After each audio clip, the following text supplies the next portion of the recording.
اور اگر تم جھٹلاتے ہو تو تم سے پہلے بھی امتیں اپنے پیغمبروں کی تکذیب کر چکی ہیں، اور پیغمبر کے ذمے کھول کر سنا دینے کے سوا اور کچھ نہیں۔ کیا انہوں نے نہیں دیکھا کہ اللہ کس طرح خلقت کو پہلی بار پیدا کرتا ہے، پھر کس طرح اس کو دوبارہ پیدا کرے گا؟ یہ اللہ کو آسان ہے۔ کہہ دو کہ ملک میں چلو پھرو اور دیکھو کہ اس نے کس طرح خلقت کو پہلی دفعہ پیدا کیا ہے، پھر اللہ ہی دوسری بار بھی پیدا کرے گا۔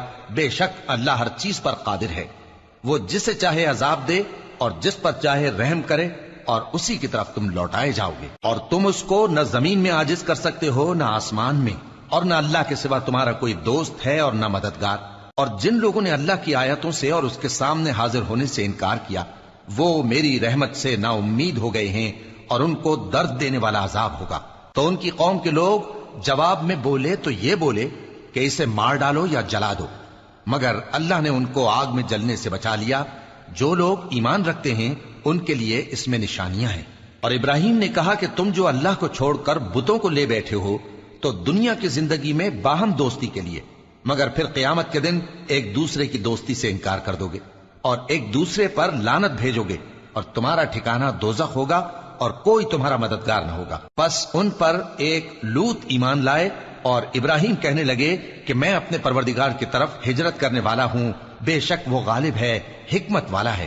اور ہم نے ان کو اسحاق اور یعقوب بخشے، اور انہی کی اولاد میں پیغمبری اور کتاب رکھ دی، اور ان کو دنیا میں بھی ان کا صلہ عنایت کیا، اور وہ آخرت میں بھی نیک لوگوں میں ہوں گے۔ اور لوط کو یاد کرو جب انہوں نے اپنی قوم سے کہا کہ تم عجب بے حیائی کے مرتکب ہوتے ہو، تم سے پہلے اہل عالم میں سے کسی نے ایسا کام نہیں کیا۔ کیا تم مردوں کی طرف مائل ہوتے اور راہزنی کرتے ہو اور اپنی مجلسوں میں ناپسندیدہ کام کرتے ہو؟ تو ان کی قوم کے لوگ جواب میں بولے تو یہ بولے کہ اگر تم سچے ہو تو ہم پر عذاب لے آؤ۔ لوط نے کہا کہ اے میرے پروردگار، ان مفسد لوگوں کے مقابلے میں مجھے نصرت عنایت فرما۔ اور جب ہمارے فرشتے ابراہیم کے پاس خوشی کی خبر لے کر آئے تو کہنے لگے کہ ہم اس بستی کے لوگوں کو ہلاک کر دینے والے ہیں کہ یہاں کے رہنے والے نافرمان ہیں۔ ابراہیم نے کہا کہ اس میں تو لوط بھی ہیں۔ وہ کہنے لگے کہ جو لوگ یہاں رہتے ہیں ہمیں سب معلوم ہیں، ہم ان کو اور ان کے گھر والوں کو بچا لیں گے، بجز ان کی بیوی کے کہ وہ پیچھے رہنے والوں میں ہوگی۔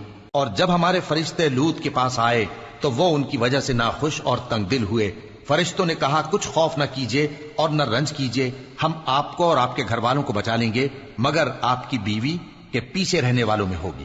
ہم اس بستی کے رہنے والوں پر اس سبب سے کہ یہ بدکرداری کرتے رہے ہیں آسمان سے عذاب نازل کرنے والے ہیں۔